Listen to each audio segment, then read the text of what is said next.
백목사의 시사브리핑. 이번 시간은 김교신 선생님에 대해서 알아보도록 하겠습니다. 제가 고려대학교 사범대학 교육학과를 79년에 들어갔는데요. 교육 철학을 강의하셨던 김정환 교수님은 독일 튜빙겐 대학에서 교육 철학 전공하시고 고려대학교 교육학과 교육 철학 강의를 하셨는데요. 김교신 선생님에 대해서 얘기를 해주셨어요. 저는 초중고등학교 동안 김교신 선생님에 대해서는 들어본 적이 없었는데 참 스승으로서의 김교신 선생님을 말씀하셨어요. 그 후에 제가 기회 될 마다 김교신 선생님에 대한 책을 보고 또 알아보고 했는데요. 오늘은 위키백과에 나온 내용을 중심으로 해서 간단하게 우리가 김교신 선생님 참 스승에 대해서 한번 알아보고자 합니다. 김교신 선생님은 누구보다 조국을 사랑한 사람이었습니다. 그리스도를 만난 조선의 선비로서 선생님은 조선에 무엇이 필요한지를 정확하게 알았고요. 선생님은 1901년 함경남도 함흥에서 태어나서 유학자의 꿈을 안고 20살에 일본 동경고등사범학교로 유학을 떠나셨어요. 근데 일본에서 우연히 기독교의 복음을 들었고 스스로 묵상하며 그리스도인이 되셨어요. 1919년에 일본으로 건너가셔서 도쿄 세이소쿠 영어학교에 입학했는데 1922년에는 도쿄 고등사범학교 영문과에 입학했는데 나중에 지리 박물과로 이제 전과하셨어요. 그래서 1927년에 졸업을 하셨고요. 그 당시 도쿄 유학 당시에 일본의 군국주의에 반대하고 성서 중심의 무교주의를 주장하던 기독교 사상가 우츠무라 간조 선생님의 사상에 깊은 영향을 받았다고 합니다. 이 우츠무라 간조 선생님은 일본의 전쟁과 식민지 등 일본 제국주의 자체를 맹비난하여 반대해왔다는 것이에요. 저도 이제 몰랐을 때는 우츠무라 간조 선생님의 무교주의라는 것이 좀 이단성 있는 거 아닌가 이런 생각을 했는데요. 실제로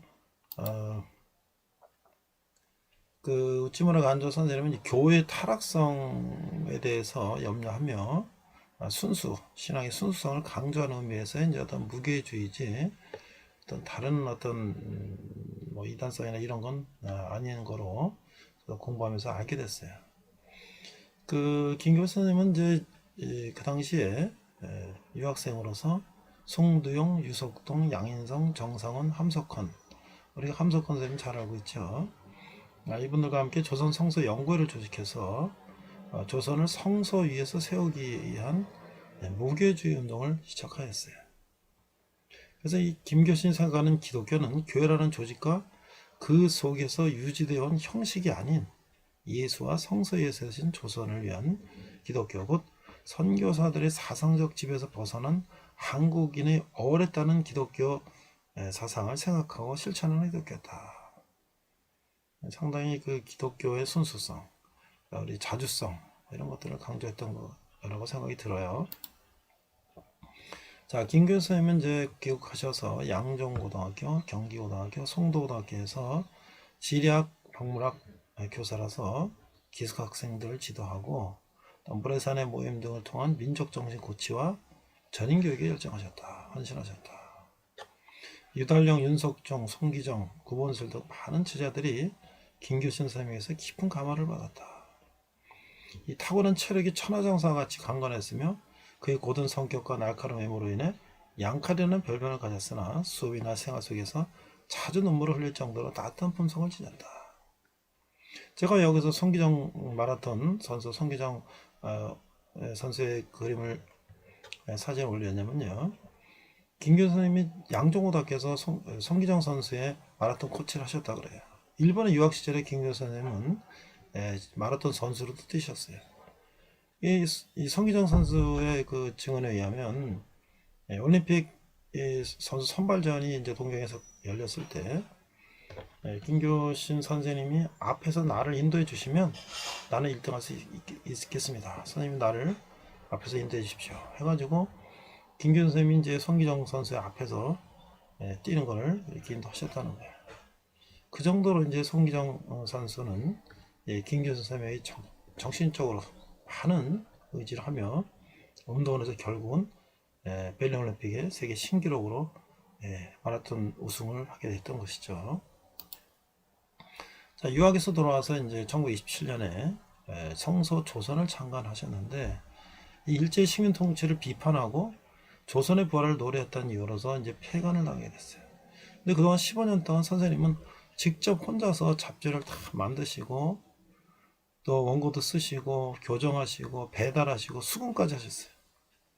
그야말로 혼자서 이 팔리지도 않는 성서조선이라는 이 잡지를 정말 학교에서 수업하고 남는 시간은 전부 여기에 투자했다는 거죠. 그 일화도 있어요.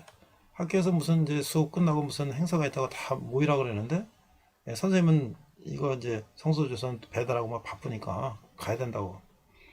그리고 남들 가냐니까 나는 내가 할 일을 해야 된다고 그래서 막 그것 때문에도 이제 학교하고 막 다툼이었을 정도로 이제 그 본인이 하고자 하는 일과 필요 없는 그 학교 행사에 내가 참여할 필요 없다라는 그런 고든 모습을 보여주셨던 것이죠.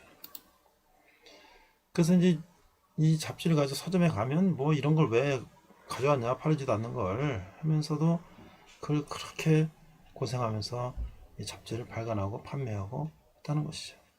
그다음 이제 이것이 이제 총독부 검열에도 걸려가지고 폐간 위기를 수차례 넘겼는데 1942년 권도원문에서 조와 얼어 죽은 개구리를 애도한다는 뜻으로 이제 여기서 이제 이 피라 사건을 위해서 1년의 옥고를 치르고 성서조선은 폐간을 당하게 되었다는 거죠. 그 김교수 선생님은 이 성서조선의 그 얼어 죽은 개구리 그 전에도 이 조선 총독부의 감시하에서 돼지는 이 군국주의 국가들을 말하고요. 북쪽 아이는 나치 독립의 침략을 당한 덴마크, 노르웨이, 네덜란드, 벨기에와 서쪽 어른 폴란드를 이걸 찢는 미친 저먼 세퍼드, 이건 독일계 이 사냥개죠. 이 나치 독일, 이 미치기 시작한 불독, 무솔리니, 이탈리아죠. 정권 치하의 이탈리아 등을 빗댄 우화를 통해서 이 제국주의자들을 비판하기도 했다는 것이죠. 자, 1년간 옥고를 치른 후에 고향 근처 흥남 질서 비료 공장에서 노동자들과 생활했는데 일본이 물러가면 공장을 이어받아야 한다는 그런 이유로 이 노동자가 함께 일했다는 거예요. 근데 그때 선생님은 1945년 봄에 발진 티푸스에 감염된 노동자를 돌보다가 그만 병원에 와서 돌아가셨다고 해요.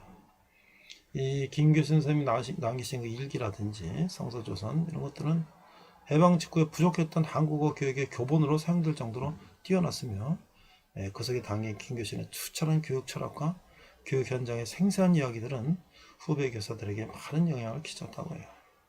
저도 교육학과를 졸업하고 대학에서 학생들 가르치고 또 교회에서 이제 가르치는 일을 하고 있는데 정말 우리 일제강점기에 이 어려운 상황 속에서도 우리 민족을 위해서 또 우리 신앙을 위해서 수고하시고 헌신하신 우리 김교수 선생님이야말로 오늘 우리가 참 스승이 아닌가. 그때 돌아가신 김정환 교수님께서 참 스승 김교수 선생님을 얘기하신 지가 벌써 40년이 넘었는데 오늘 제가 생각해도 이런 스승이 또 다시 있었을까, 계실까 라는 생각이 드는 때입니다. 이상 백목사의 시사브리핑이었습니다. 자, 이번 시간은 솔로몬 이야기 네 번째 시간으로서 아가서 사랑 이야기라는 제목으로 말씀을 나누고자 합니다. 오늘 본문은 아가서 6장 3절 말씀을 자막을 보고 함께 읽도록 하겠습니다. 아가서 6장 3절 나는 내 사랑하는 자에게 속하였고 내 사랑하는 자는 내게 속하였으며 그가 백합화 가운데서 그 양떼를 먹이는도다.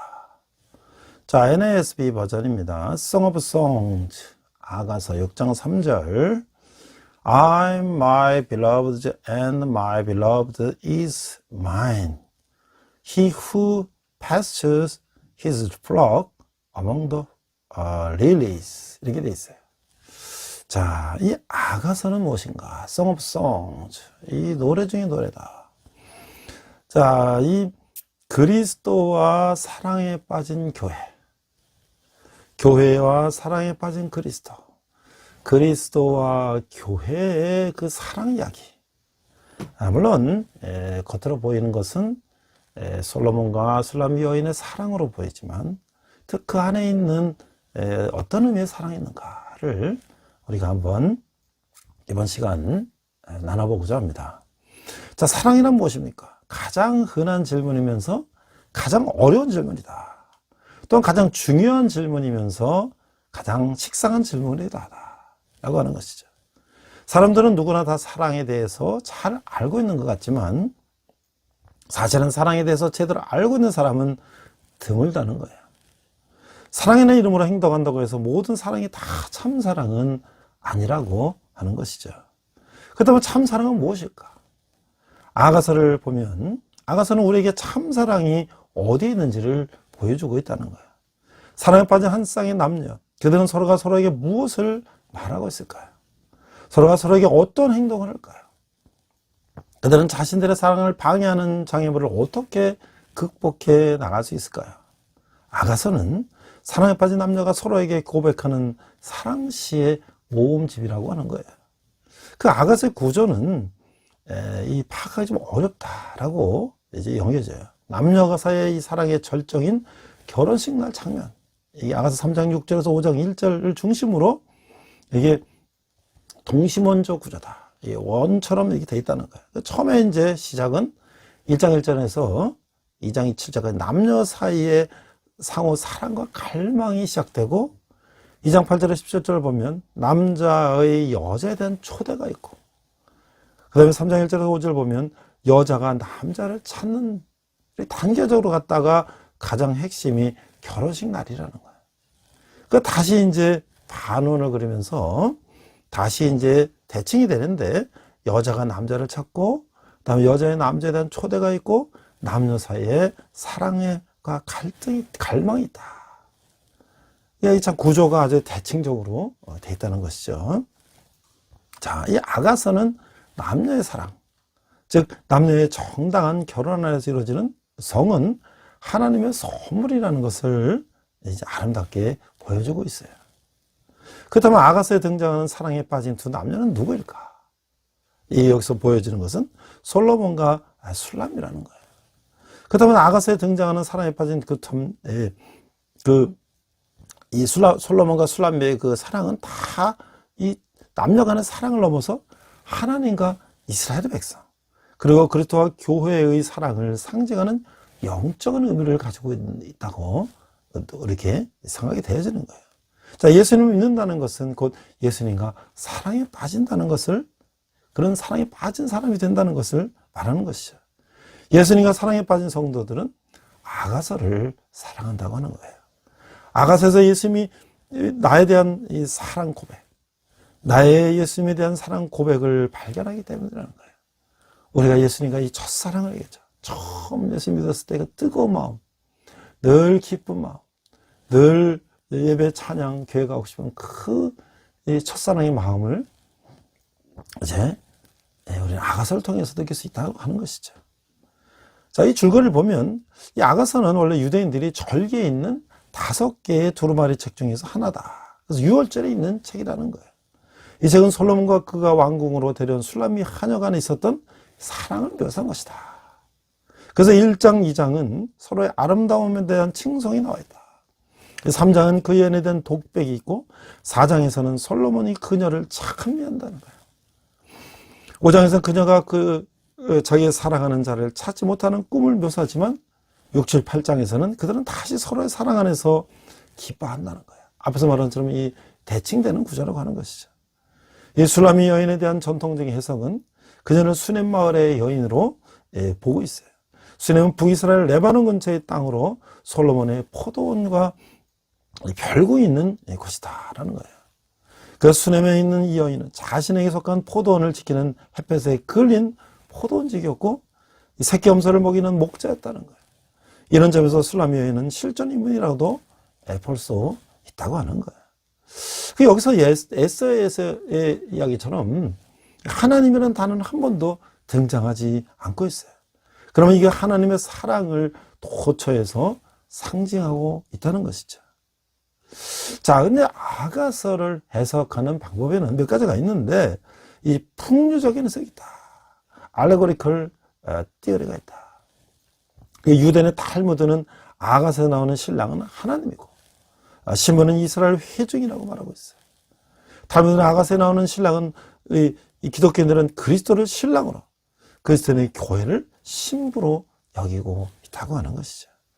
그러나 아가서를 풍류적으로만 해석하기에는 본문이 보여주는 역사성이 너무나 생생하다. 그래서 솔로몬 왕국에 대한 기술, 이스라엘 여러 지명에 대한 기술들을 이것이 어느 정도 실제했던 사람 이야기가 아니었는가라고 이제 시사를 해준다라고 하는 거예요. 자, 두 번째는 예표적 해석이다. 이 typological interpretation이라다. 이건 뭐냐면 이는 아가서가 솔로몬의 사랑 이야기에 근거한 역사적 사실이다라고 하는 것인데, 솔로몬과 술람 여인의 사랑은 여호와의 그분의 백성에 대한 사랑, 그리스도와 그분의 교회에 대한 사랑을 보여주는 예표라고 하는 거예요. 이 해석은 역성과 역성의 교훈을 동시에 강조하고 있죠. 이런 해석의 열쇠는 시편 45편에 이제 말하고 있는 거예요. 세 번째는 자연 이론이다.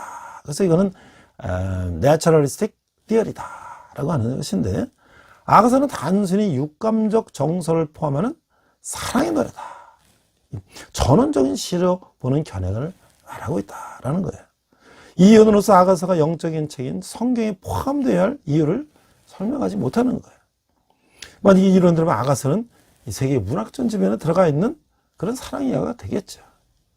그래서 이런 여러 가지 이게 예를 들고 있는데, 저는 오늘 아가서를 그리스도가 우리 성도를 사랑하는, 우리 백성들을 사랑하는, 그리스도가 우리 교회를 사랑하는 마음, 다시 우리 성도들이 그리스도를 사랑하는 마음, 우리가 예수님을 사랑하는 그 마음을 중심적으로 한번 저는 바라보고 싶어요. 자, 그렇지만 하여튼 이 아가서에 나오는 이 사랑을 우리는 여러 각도로 볼 수가 있는데, 이 부부의 아름다운 사랑이다. 그런 이 성경에 기록될 만한 그 아름다운 이야기일 수도 있고요. 아가서는 산문적 언어가 아닌 시적 언어를 사용해서 사랑이라는 구체적인 표현을 표현할 수 없는 그 감각적인 것을 보여주고 있다는 거야. 그래서 부부의 사랑은 둘만의 것으로 남아야 하는 것인데, 상대방의 각자는 비밀스러운 포도원이라는 거야. 이 자운 여우를 또 우리는 경계해야 된다. 진정한 사랑은 큰 것보다는 작은 것으로 허물 수가 있다. 그렇죠. 우리가 부부간이나 이제 인간간에도 작은 그 여우로 인해서 허물어질 수가 있는데, 그래서 우리 사랑도 또한 작은 것으로서 무너질 수가 있는 것을 우리가 또 경계해야 되겠죠. 자, 그래서 사랑에는 어떤 종류가 있는가? 우리가 이제 여러 사랑에 대한 이야기를 할 때 많이 우리가 들어본 얘기예요. 이게 에로스라는 것이다. desire. 이 사랑의 욕구라는 것이죠. 그래서 아가서 8장 5절에 보니까 그의 사랑한 자를 의지하고 거친 들에서 올라오는 여자가 누구인가? 너로 말미암아 내 어머니가 고생한 곳, 너를 낳은 자가 애쓴 그곳 사가나무 아래에서 내가 너를 깨우노라. 이런 에로스적인 사랑도 있고요. 스톨게라는 건 affection, 친밀감이에요. 친밀감. 얘가 4장 9절에 보니까 내 누이 내 신부야. 네가 내 마음을 빼앗았구나. 내 눈으로 한번 보는 것과 내 목의 구슬한 꿰미로 내 마음을 빼앗았구나. 친밀감도 있고요. 그 다음에 세 번째는 필리아르다. 그러니까 friendship. 이게 우정도 있단 말이죠. 아가서 5장 6절에 보니까 입은 심이 달콤하니 그 전체가 사랑스럽구나. 예루살렘 딸들아, 이는 내 사랑하는 자여 나의 친구로다. 이런 사랑도 있죠. 그 다음에 이제 우리가 또 아가페라는 사랑. 이게 charity. 이게 아주 그런 하나님과 또 그런 사랑도 있죠. 2장 6절에 보니까 내 사랑한 자는 내게 속하였고 나는 그에게 속하였다. 그가 백합화 가운데서 양떼를 먹이는구나. 자, 그래서 1, 2, 3의 사랑은 이게 주고받는 사랑이다. give and take. 인간의 사랑의 본질을 보여주고 있다. 근데 4의 경우는 오직 주는 사랑이다. give on이라는 거예요. 이게 하나님의 사랑의 본질을 말하고 있는 거예요. 그래서 이 아가페의 그 사랑이 하나님만을 사랑하는 아니라 모든 자비적 사랑을 아가페 사랑이다. 이렇게 또 얘기를 하고 있죠. 자, 우리가 이 아가서를 우리가 여러 각도로 볼 수가 있는데, 그 인간의 자도취에 빠지고 감각적인 쾌락이 최고의 선으로 여겨지는 그런 세상에서 이 아가서는 성경의 신앙을 접할 수 있는 계기를 제공한다. 이 아가서를 문화적 시각으로 바라볼 때, 오늘날 풍토가 인간의 성을 감각적인 면 이상의 것을 생각할 수 없게 한다니, 감각적으로만 생각할 수 있게 한다는 거예요. 오늘날은 고대 히브리 사상은 인간 품성의 감각적인 면을 단지 쾌감을 위한 것이 아니라 선한 것으로 여겼다고 하는 거예요. 또 하나님을 알 수 있도록 암시된, 그래서 변명할 수 없게 하는 그런 것으로 보았다는 거예요. 즉 인간이 남자와 여자로 창조된 것은 사람에게 있는 하나님의 형상의 중요한 요소를 구성한다는 것이다. 이거 창세기 1장 27절에서 31절에 하나님의 형상대로 우리를 창조하셨다. 이것은 그의 통일성의 궁극적으로 그의 복합성을 통해서 이해되는 하나님의 상호 교통의 성품에 대한 영원한 유형적인 표식이었다. 남자라는 이중성을 통해서 하나님 인간에게 신적 통일성을 가르치고자 하셨던 것이다. 창세기 2장 24절 남녀가 하나가 돼서 부모를 떠나 이제 산다는 것이죠. 아가서에는 남성에 대한 여성의 기본적인 헌신이 있다. 여성에 대한 남성의 헌신, 그리고 그들이 누리는 상호 의존적 관계가 그 저변에 깔려 있다고 하는 거예요. 고대 히브리 사상은 인간의 성을 하나님과 동떨어진 별개것으로 생각할 수가 없었다고 하는 거예요. 이것은 곧 인간을 하나님께 의존하지 않고 스스로 지어진 피조물로 생각할 수 없는 것과 같은 이치라고 하는 거예요. 현대사회가 인간을 하나님의 생물학적인 존재로, 그리고 그 심리적 성품은 오직 이 현상적인 세상과의 관계에서만 파악할 수 있다고 믿는 것은 인간의 고도화된 지성에 대한 증거가 아니라 오히려 그 영적 무지에 대한 증거다라고 말하고 있어요. 그러면서 이 아가서에 대한 여러 가지 주석들은 사람을 시작해서 사람을 끝나는 그 인문주의적 바탕에 많이 두고 있다. 그 인문주의는 이 아가서에 대한 하나의 해석으로서 바로 우리 시대에 대한 주석 혹은 그 이상의 것이기도 하는데, 물론 주석가가 자신의 시대적 배경을 완전히 떨쳐볼 수는 없겠죠. 주석 안에 있는 묘소가 있음을 인식하고 인간을 할 수 있는 최선을 다해서 그것을 최소의 본문 속에서 성령의 음성이 명확히 들릴 수 있도록 해야 한다는 거예요. 그렇게 하기 위해서는 이 기본적인 방법들 중 하나가 저자와 그 문헌들의 중요 인물들의 심리를 그 문헌 자체에 따라, 그리고 당시의 역사적 고고학적 기록에 따라 재구성해야 된다는 것이죠. 이 작업에는 항상 과감하게 위험 무릅쓰는 용기가 있어야 한다는 거예요. 그 위험 요소는 일반적으로 의사소통 과정에 포함되고 있는데, 의사소통한다는 것은 잘못 이해할 수도 있다는 위험성을 감수하고, 또 잘못 이해됐다는 것은 다음 단계의 의사소통을 필요하게 한다. 이런 과정이 계속되면서 원래 메시지를 더욱 분명히 이해할 수 있을 것이라고 기대가 된다라고 하는 거예요. 이 아가서의 구약이 어느 책과 다름없이 이런 가감한 시도의 대상이 됐다고 하는 거예요. 때때로 그 시도가 가감하기보다는 무모한 모험에 가까울 때도 있었다. 이 책이 어려운 만큼, 또 어려운 만큼 그 해석도 그만큼 천차만별이라는 것을 우리는 알 수가 있어요. 그러나 그 성과의 정도가 다양한 여러 시도를 통해서 우리가 많은 것을 배우게 되는 것 또한 사실이다라고 하는 것이죠. 심지어 가장 이상적인 해석이라 하더라도 아가서에 관한 것이 분명하다면 그래도 우리는 무언가를 가르쳐주는 면이 있다. 이 아가서를 이제 알레고리칼, 타이폴로지칼, 여러 네이처리스틱, 여러 가지 그런 해석 방법이 있는데, 그 순수한 이 남녀 솔로몬과 술람미 여인의 사랑이라는 또 인간적인 것으로 보기도 하고, 하나님과의 우리 인간의 사랑, 또 예수 그리스도와 교회의 사랑, 예수 그리스도와 우리 성도들의 사랑으로 보기도 할 수 있다는 것이죠.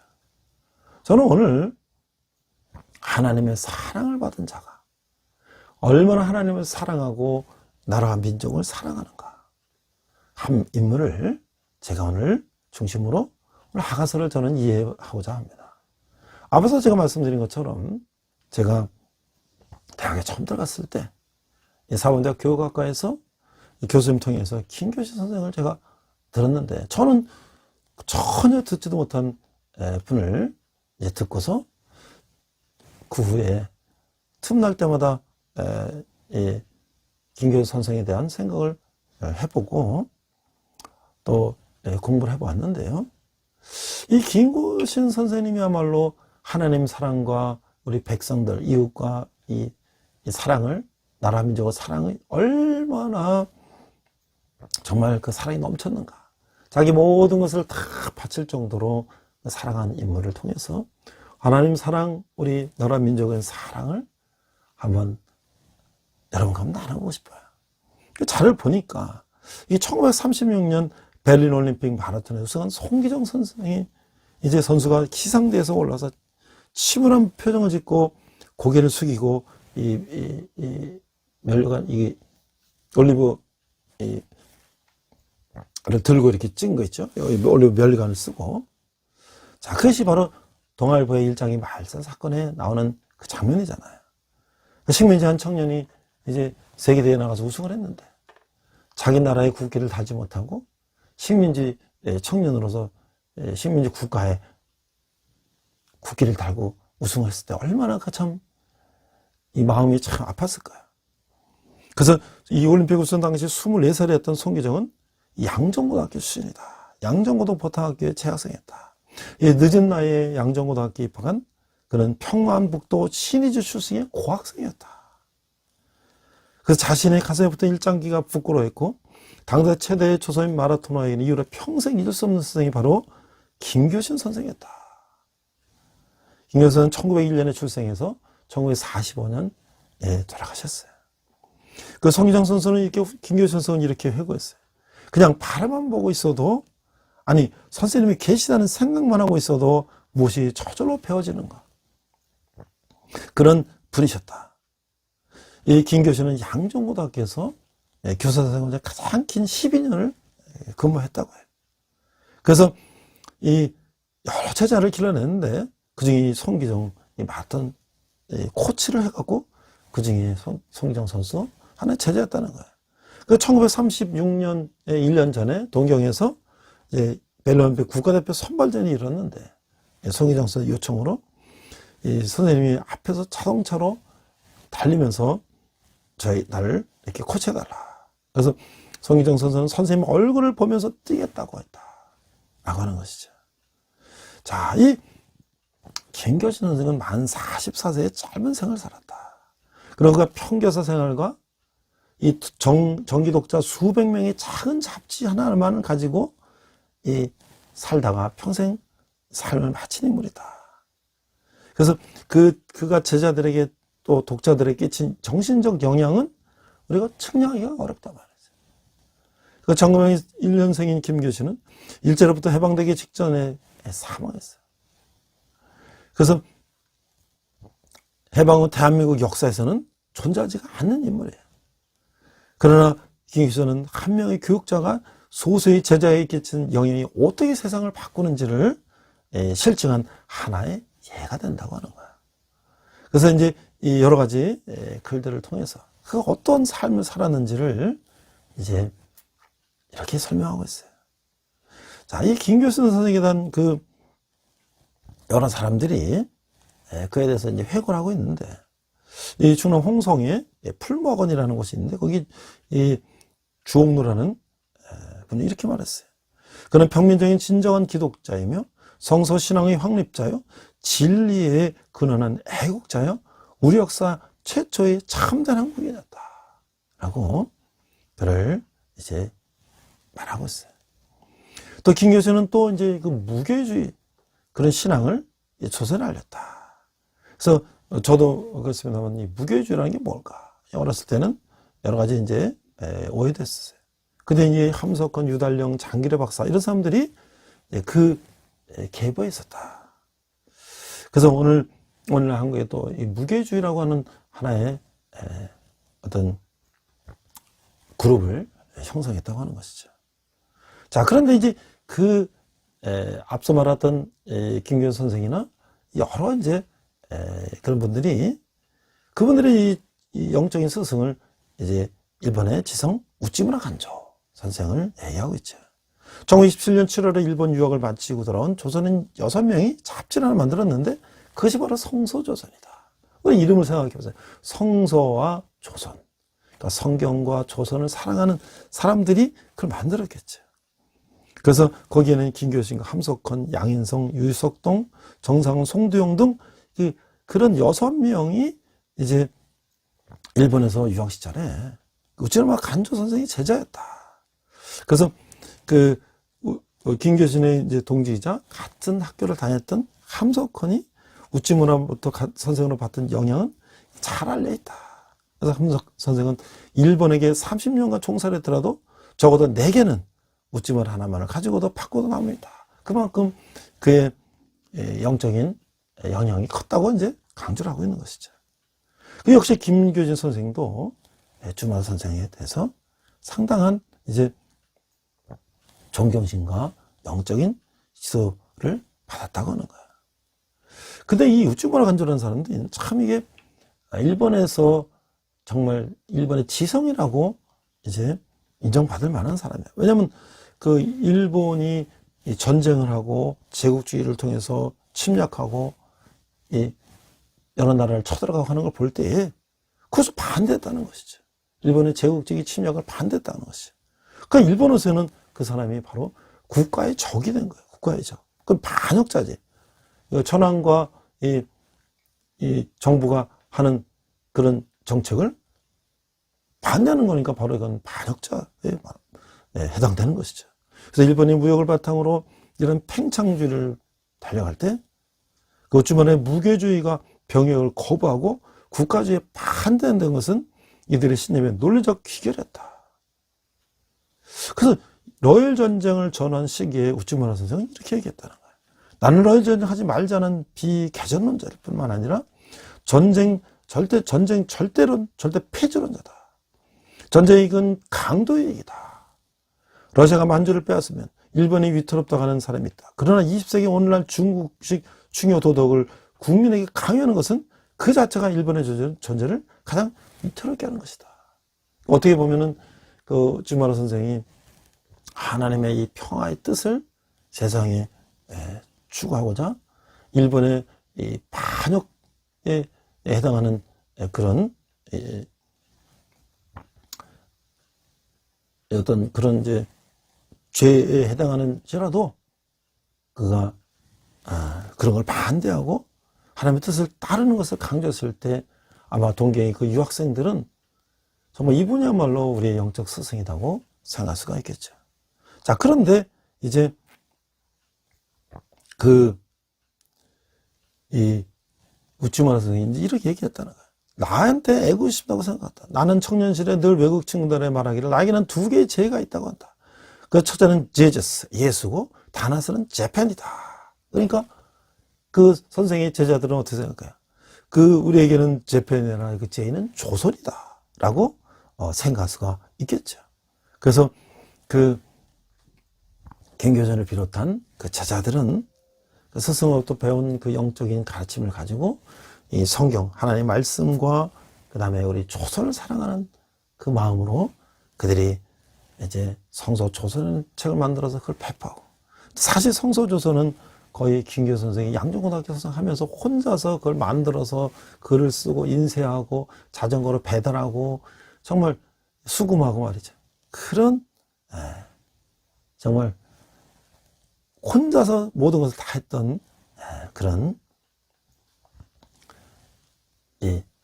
잡지라고 할 수, 기독교 잡지라고 할 수 있는 거죠. 이게 이제 과거에 개구리를 뭐 조문함 뭐 이런 게 조와라는 거예요. 이런 이제 있는데 이런 이제 글이 있는데 이게 바로 이제 김교신이 이제 송도고등학교에서 이제 성서조선 할 때 거기서 이제 이 성서조선에 나온 1942년 3월 이제 책 머리에 나온 글인데 혹독한 이 추위에 그 물동 밑을 다 이렇게 퍼서 이렇게 보니까 거기 얼어 죽은 개구리들이 있더라는 거죠. 그래서 이제 그걸 시체를 파다가 이제 묻어줬는데 그 밑에 보니까 아직 그래도 도머리가 살아서 기어다닌다는 거야. 아, 이 전멸은 면했나 보다. 이게 뭘 말할까요? 이게 일본이라는 거 하는 것이 나를 쳐들어와서 다 죽이고 다 뺏어갔어도 그래도 아직도 이 몇 마리, 두 마리가 살아있다. 조선은 아직 생명력을 가지고 있다는 것을 말하고 있는 거잖아요.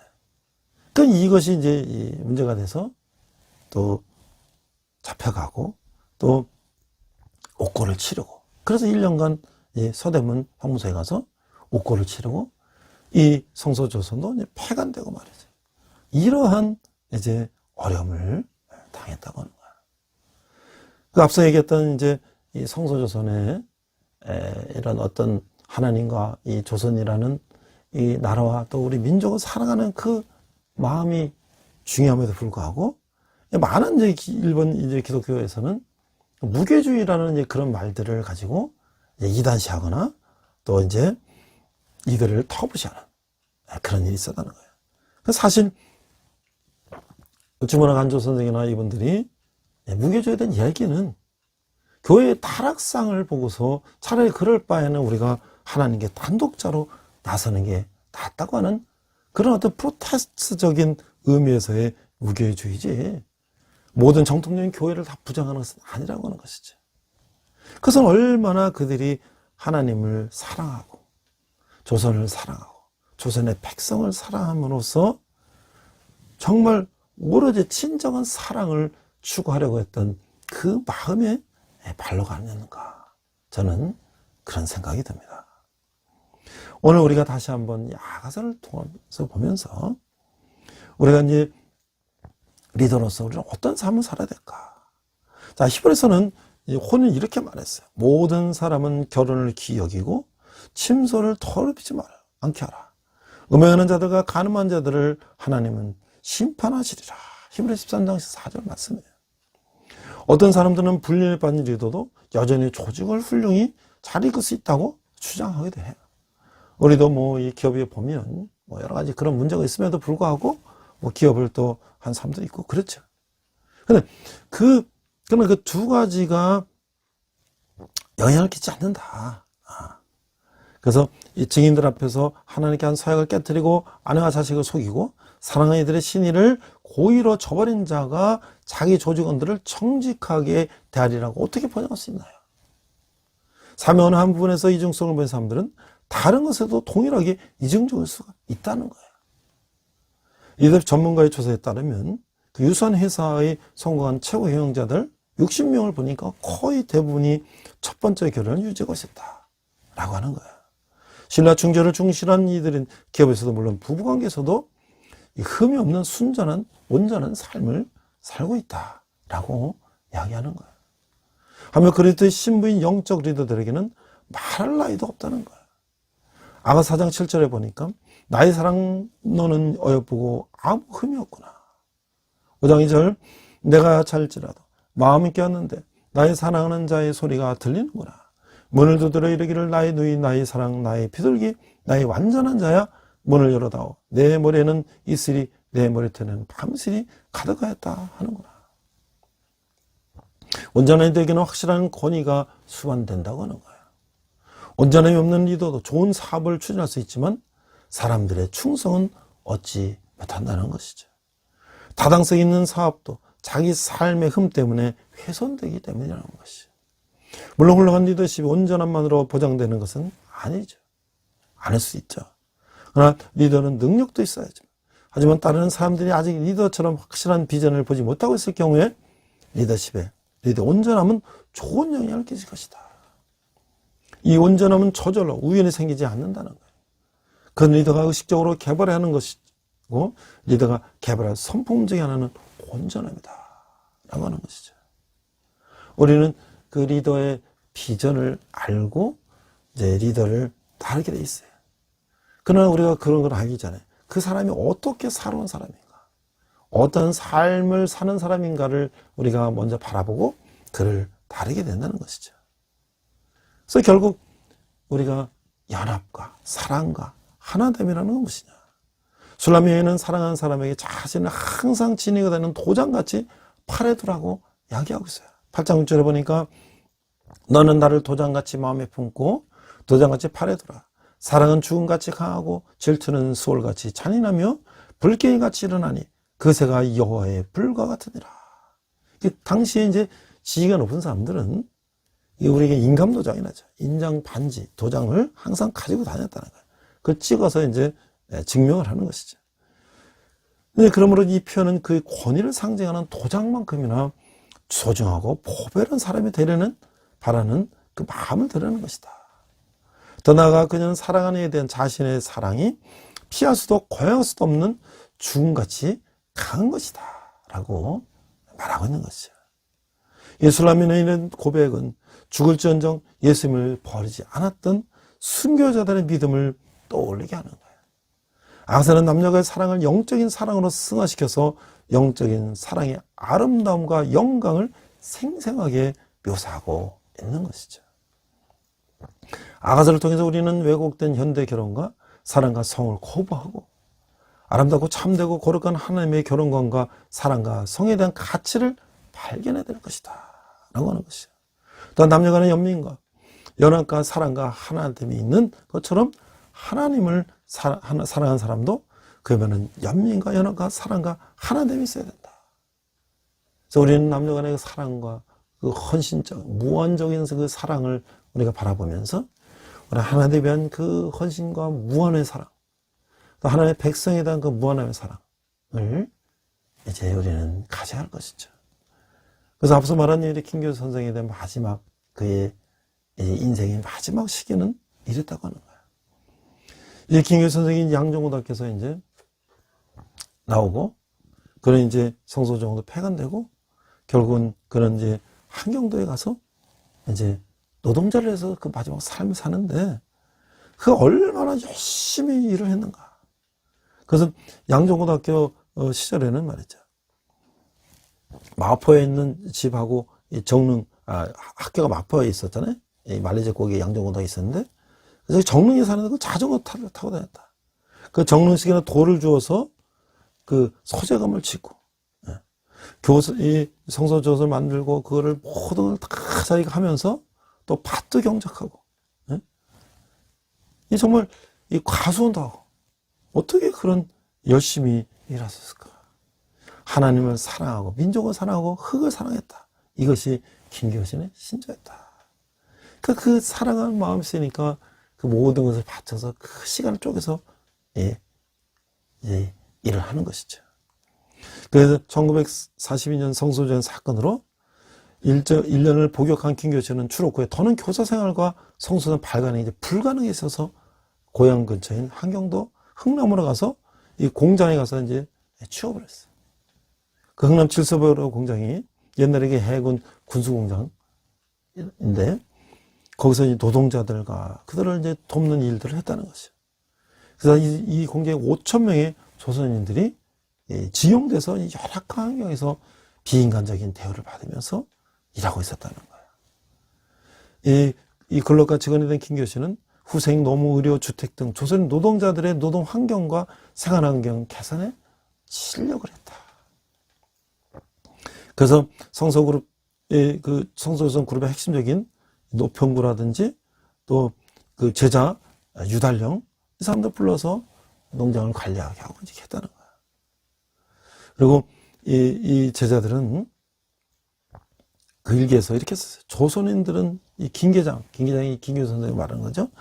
호주처럼 이 가장으로 믿고 살아간다. 그들의 아버지 같은 역할을 했다는 거야. 그리고 이 강철 같은 김교신 선생도 과로를 이기지 못하고 4월 18일 자기 생일날 병이 났어요. 그래갖고 일주일 만에 숨을 거두고 말았다는 거야. 그 해방이 되기 불과 서너 달 전에 그는 한라로 갔던 것이죠. 자신이 꿈꾸던 조선을 김교신이 끝내 보지 못하고 그리고 그를 따랐던 많은 사람들에게 그의 비전, 하나님과 조선과 조선의 백성에 대한 비전을 보여주고 그는 이제 생을 마치게 됐다는 것이. 얼마나 그가 하나님과 조선을 사랑했으면 그 모든 것을 바쳐서 그 환경에 구애받지 않고 자신의 능력의 120%를 다 바치고 이렇게 젊은 나이에 하늘나라로 갔을까. 자, 오늘 우리가 이 아가서를 통해서 이제 결론적으로 그 리더는 어떤 사람인가? 사랑의 능력을 아는 사람이다. 이 사랑은 내어주는 힘이고 또 주면서 또 더 주고 베풀게 만드는 힘이다. 사랑은 상대방이 좋은 것을 볼 뿐만 아니라 상대로부터 최고의 것을 끄집어내는 힘이 있는 사람이다. 또 리더는 뭐예요? 사랑할 줄 아는 사람이다. 이런 사람들을 조직하는 것이 아니라 리더십은 사람들을 효과적으로 사랑하는 능력이다. 리더의 사랑은 공허한 사랑이 아니라 힘 있는 사랑이며 리더십의 역할은 사랑으로서 사람을 세우고 형성해 나가는 것이다. 리더의 능력의 최고봉은 의미에 대한 실행이 아니라 상대방을 향한 진정한 사랑의 동기부여로부터 시작된다. 탁월한 사랑에는 탁월한 커뮤니케이션 도움이 있어야 되고 커뮤니케이션 없는 사랑은 오래 지속될 수 없는 좋은 열매를 맺을 수도 없는 그런 없다고 하는 거야. 사랑으로 더욱 채워진 리더의 사역은 더욱 빛나게 된다. 더 큰 사랑이 부어질 때 리더의 사역에는 기쁨이 넘치게 된다. 리더는 불평하는 사람이 아니라 찬송하는 사람이다. 리더는 상대방의 허물을 저격하는 사람이 아니라 지적하는 사람이 아니라 상대방의 장점을 노래할 줄 아는 사람이다. 리더는 사기를 푹 뜯어주고 샘을 부숴주는 전문가다라고 하는 거예요.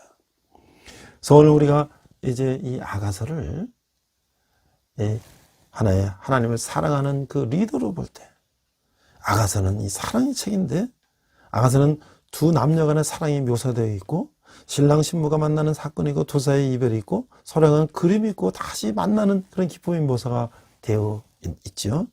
아가서는 상대방을 향한 진정한 사랑을 노래하는 가운데 그분의 백성을 향한 하나님의 사랑을 보여주고 있다고 하는 거예요. 아가서는 사랑하는 사람들을 얼마나 아름답게 빚어갈 수 있는가를 보여주고 있어요. 아가서는 영적인 지도자가 사람들에게 펼치는 사랑에 대해서 새로운 시야를 열어주고 있어요.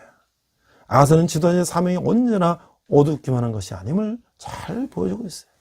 사랑의 기쁨이 사라지지 않는다면 지도자의 사역은 기쁨과 즐거움의 사역이 될 수가 있다는 거예요. 아가서는 리더십의 사랑이 일방적인 사랑이 아니며 서로 주고받으며 나누는 사랑임을 보여주고 있다고 하는 것이죠. 두 편사에 오가는 쌍방적인 사랑은 얼마나 아름다우며 힘찬 사랑일 수가 있을까요?